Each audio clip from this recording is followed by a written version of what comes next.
कि नबी सल्लल्लाहु अलैहि वसल्लम को सबसे ज़्यादा जौ का दलिया पसंद था, ठीक है। और इसके अलावा जौ की रोटी बहुत ज़्यादा शौक से खाते थे। जौ की रोटी खाने से जो शुगर पेशेंट है उसके अंदर एक तो एनर्जी आती है। आप कभी भी आजमा लें, आप शुगर उसमें दलिया जौ जो है बादाम की गिरी और मेवा कूट के डालें, वो बना के खिलाना शुरू कर दें और जौ की ही रोटी खिलाना शुरू कर दें, वेट भी कम हो जाएगा, लिवर फैटी ऐसे नीचे आएगा, वेट भी कम होगा। वेट कम होने के साथ साथ शुगर नॉर्मल पे आ जाएगी। तो जो टाइप 1 है उसके लिए बड़ा आसान सा, पीने के लिए आप पनीर डोडी जो है इसका आप अरक भी निकाल कर रख सकती हैं, इसका आप पानी भिगो के रख सकते हैं, तो ये पीने के लिए बेहतरीन है। और टाइप 2 के लिए मैंने जो आप खुद भी पी रही हैं उसमें आप सिर्फ आपने आंवला डाला तो उसमें आंवला बेड़ा और हरड़ कर दें। क्या, एक सेकंड, आंवला जो मैं डाल रही हूँ, मैं कोई कोई 5 ऐसे पत्ते डाल देती हूँ सूखे, ठीक है। अब उसके अंदर कितनी मिकदार में हमने डालने हैं? आप उसमें आप खुशक की बजाय ना आंवला बेड़ा और हरड़ ये मार्केट से लिए हैं साबुत फॉर्म में, ओके, ठीक है। अब ला के उसको तोड़ें, गुठली निकाल दें। अब वो आपने जो रेशो लेनी है ना, वो आंवला 200 ग्राम ले लें और हरड़ 100 ग्राम ले लें, बेड़ा 50 ग्राम ले लें और कलवंजी और मेथी दाना ये 50-50 ग्राम ले लें, ये सारी ले लें। इनको अब आपने सारा मिक्स करके वो दादड़ करके रख लिया। इसमें से आप हाफ टी स्पून लें, 1 गिलास पानी लें या हाफ गिलास ले लें, रात को भिगो दें। सुबह ये एनर्जी ड्रिंक भी है, ये आपके पट्ठों को ताकत देगा, जिस्म के अंदर एनर्जी पैदा करेगा, ठीक है। तो ये आप इसके पीने से ही आप फिट रहेंगे, ठीक है। मीठे में मैंने आपको बता दिया, मीठा शुगर पेशेंट खा सकता है लेकिन नेचुरल मीठा हो और थोड़ी मिकदार में ले ले, सिर्फ तो मसनूई मीठा नहीं खाना, ठीक है। अच्छा, कॉन्स्टिपेशन पे बात करेंगे नईमा जी, कॉन्स्टिपेशन के लिए भी कुछ ऐसा नुस्खा बताइए जो लोगों को ज़रा सही रहे, क्योंकि आपको पता है ज़रा जल्दी वाला अगर बता दें टाइम, फिर हम किचन भी जाएंगे।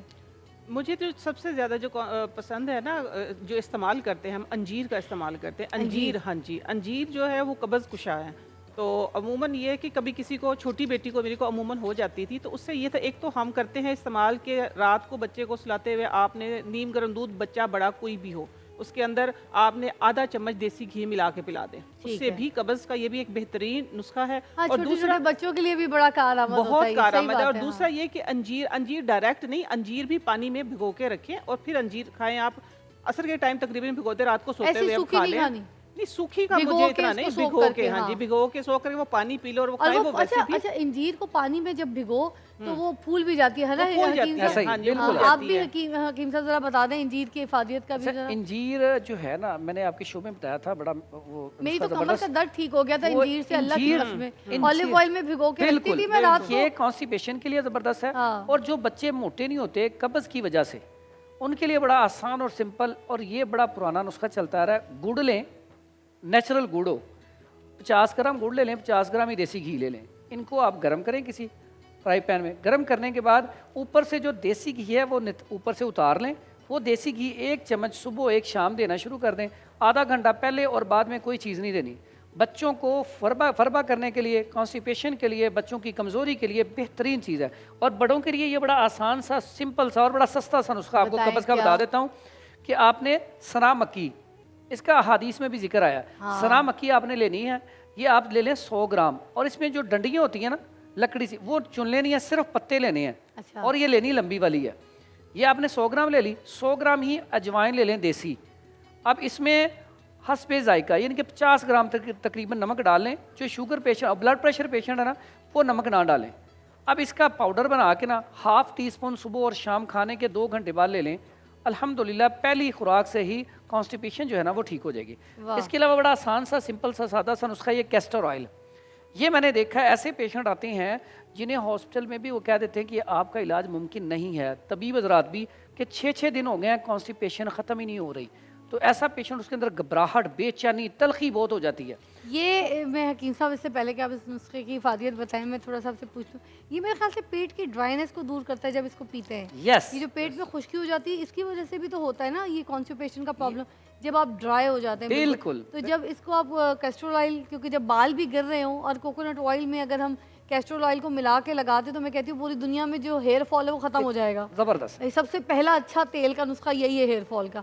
और अगर इसको पी लेंगे तो उसके बाद उसकी तो डबल इफादत। यही है आप जो बताना चाह रहे हैं? बिल्कुल। मैं इसको अब आप इलेबोरेट करेंगे, पीना कैसे है? ये ना 1 कप गर्म पानी लें, आम जो बड़े अफराद हैं उसमें 1 से 2 चम्मच अगर ज्यादा कॉन्स्टिपेशन है तो 2 चम्मच। पीना इसको पानी में, दूध में नहीं? दूध में भी अच्छा है, लेकिन दूध चूंकि गैस पैदा करता है, मोटापा भी पैदा करता है, फाइबर होता है, तो दूध में नहीं उसमें पीना। बेहतर ये ज्यादा रिजल्ट के लिए गर्म पानी में पिया जाए। अच्छा। और बहुत सारे मुझे कहते हैं कि हम सारे दूध में पिलाते मगर हैं, वो आप गर्म पानी में। पानी में जायके का जरा नहीं, मसला आता जायका है। भी सुन लें। हाँ। आप 1 चम्मच शहद मिलाएं या गुड़ ओके। मिलाएं, और आपको ऐसे लगेगा जैसे चाय पी रही अब है। ठीक है, नहीं ठीक है, मजी, अब ठीक है, सादा बिल्कुल। पानी तो सादा उसके साथ नहीं, मुश्किल ये है। मैं जिसको भी कहता हूँ, इसको कहता हूँ कि शहद मिला लें, हाँ। 1 चम्मच या 2 चम्मच शहद मिलाएं या गुड़ मिला लें, और आप सिप ले लेके पिएं, और खाने के 2-3 घंटे बाद या सुबह निहार उस टाइम पी लें। यकीन करें, इतना अच्छा नुस्खा मैंने जिंदगी में नहीं आपको देखा। पता है, मैं सुद्दे भी पड़ जाए ना, मैं सुद्दे तो वो भी हाँ, निकलते। मैं तो वेट लूज के टाइम पे भी पी रही थी, जब मुझे वजन कम करना था जी, जी। तब भी मैं इसको पीती होती थी। उससे एक तो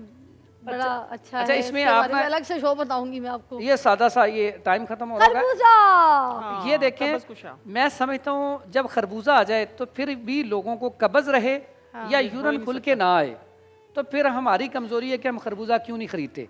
वाह। ये खरबूजे में अल्लाह ताला ने इतनी खासियत रखी है कि जब खरबूजा आ जाता है तो मैं पेशेंट को दवाई नहीं देता, मैं कहता हूँ डेली आपने 2-3 खरबूजे खा लिया करें। अब ये किसके लिए है? इसका बेहतरीन टाइम क्या है? 2 खानों के दरमियान, यानी कि कुछ लोग खाने से पहले खा लेते हैं, इसका मिजाज गर्म तर है। अगर आप सुबह निहार उठ के खाएंगे तो मुंह में छाले पैदा कर देगा।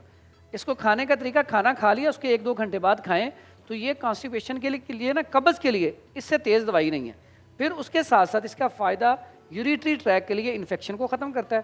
प्लस ये जो पथरी का पेशेंट आता है, जिनके गुर्दों में पथरी हो जाती है, सिर्फ खरबूजा खाना शुरू कर दें।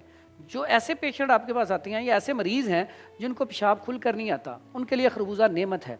अगर आपके पास कोई ऐसा मरीज़ हो आपके नज़दीक जिसकी पथरी नहीं निकल रही, और कैसी कारामद चीज़ है, हम क्या करते हैं, ये बड़ा आसान चीज़ बताने लगा हूँ। खरबूजा खाते हैं, छिलके हम खुशक कर लेते हैं, इसके जो बीज होते हैं वो भी खुशक कर लेते हैं। अब खरबूजे के छिलके और बीज, हाँ। उसका आप कहवा बना के पिए, पथरी को ऐसे तोड़ता है। वाह। सर एक कॉल लेते हैं। अस्सलाम वालेकुम। हेलो। कॉल ड्रॉप हो गई है। अच्छा जी, आखिरी में एक बात बता दूं, मैं सोशल मीडिया पे ना थोड़े दिन पहले एक रील देख रही थी। उस रील में कोई कह रहा था कि खरबूजा गर्मा सर्दा जो भी होता है उसका जूस निकाल के पिए तो पता नहीं उससे कौन सा फ़ायदा होता है। मैंने सर पीट लिया, मैंने कहा बंदा हैजा करके मरेगा, ये क्यों उस तरह की रील जो है बना रहे, क्यों? और कोई सेलिब्रिटी टाइप की कोई पर्सनैलिटी थी या टिकटॉकर थी जिन्होंने ये वीडियो बनाई। मैंने कहा यार ये कौन लोग हैं।